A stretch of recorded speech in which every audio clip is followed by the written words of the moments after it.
Hi everybody, Kenneth G Hasty here once again with a series of videos for business owners, for sales managers, and for salespeople to help you grow your business, to help you be more successful.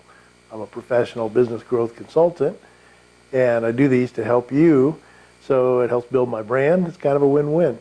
If you want to get a hold of me directly about consulting, it's kennethghasty.com. If you'd like for me to do a video on a certain topic that you're interested in, then same thing, kennethghasty.com. And with that, we'll get started, shall we? This video segment is called Fear versus Fantasy. And what do I mean by that? Well, let's think about your selling now. When you go and you sell somebody, you probably have a list of features and benefits for your product, right? So, or you might call them, features, and you have the advantages of them. So most people don't even talk benefits, they talk features and advantages. But in general, let's say you've got things that you want to talk. So, what is it? That you make somebody run faster, jump higher, et cetera, right? Or say, hey, you're going to get this benefit from it. You're going to feel better, you're going to look better, you're going to, whatever your product or service does for them, right?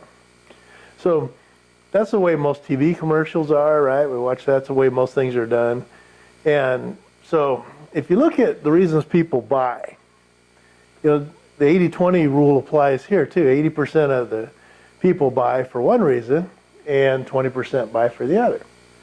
So what would you think? 80% would buy on the fantasy, the dream, hey, I want to go on vacation or I want to do this.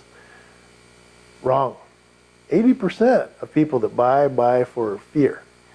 Fear of losing something, fear of not being enough, fear, etc. I'll give you an example. So let's say I thought, one day I'm going to maybe get some new colored shingles on my roof. I like the kind my neighbor got. But, that's someday. It's my fantasy. It's my dream. It's whatever. All of a sudden there's a storm. Your roof caves in. There's water pouring down on your stereo equipment in your living room. Your carpet's flooding. You're going to buy today. Why are you buying today? Because fear of loss. Because you have to, right? It takes a lot of the decision away. Or, so that's kind of an extreme version, but let's say something maybe less extreme. It's like, I think I'm going to get a new car someday. I like my car, but, one of these days I'm going to go by the car dealer and look at cars, Then your engine blows up. And you're like, I'm buying a new car today. So you buy because you have to. Not so much fear in that one, but just because you have to. But usually when you use the fear approach, get this so this doesn't happen to you. So if I was selling a roof in that example, I'd be like, if your roof's getting older, you better get a new roof right now before it caves in. Show a picture of it all caving in. People will buy on the fear of something happening. That's why people buy fire alarms, right? They don't buy fire alarms because they like the sound. They buy fire alarms because they're afraid of their house burning down or them getting killed in a fire, things like that.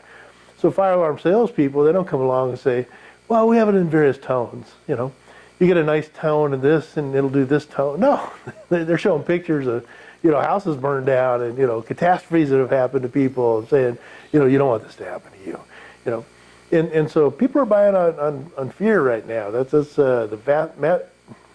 they can't talk apparently. The vast majority of people are buying because they're afraid of losing something or afraid of getting hurt, et cetera, et cetera. I mean, why do you buy car insurance, You don't buy it because, you can buy it so you can have peace of mind, and you can buy it for whatever. But you buy it so if you hit somebody that you're covered. You don't go bankrupt trying to pay for their car and stuff. So, the actual motivation for people is because they have to, and the have to usually comes from fear of something. So basically, if you want to position your sales pitch when you're talking to somebody, don't talk about throw in some warm, fuzzy things, but really talk about how you're solving their problem. You've got this problem here, and if you don't fix this problem, then it's going to get really bad. And I can fix that problem for you right now. So let's get this problem fixed. So you take that approach and show how you're the solution to the problem that they have. You're going to be a lot more successful than just coming up and talking about your features and benefits and your big warm fuzzies. So anyway, I'm rambling here for a while. So fear versus fantasy, that 80% of people are buying because of their fears, rather than their fantasies. So if you can find a way to tweak that into your selling, into your marketing, you'll be more successful. So Kenneth G Hasty, if you like these videos, then please like, retweet, etc. You want to get a hold of me, it's KennethGHasty.com. So we'll see you again soon. Take care. Thanks.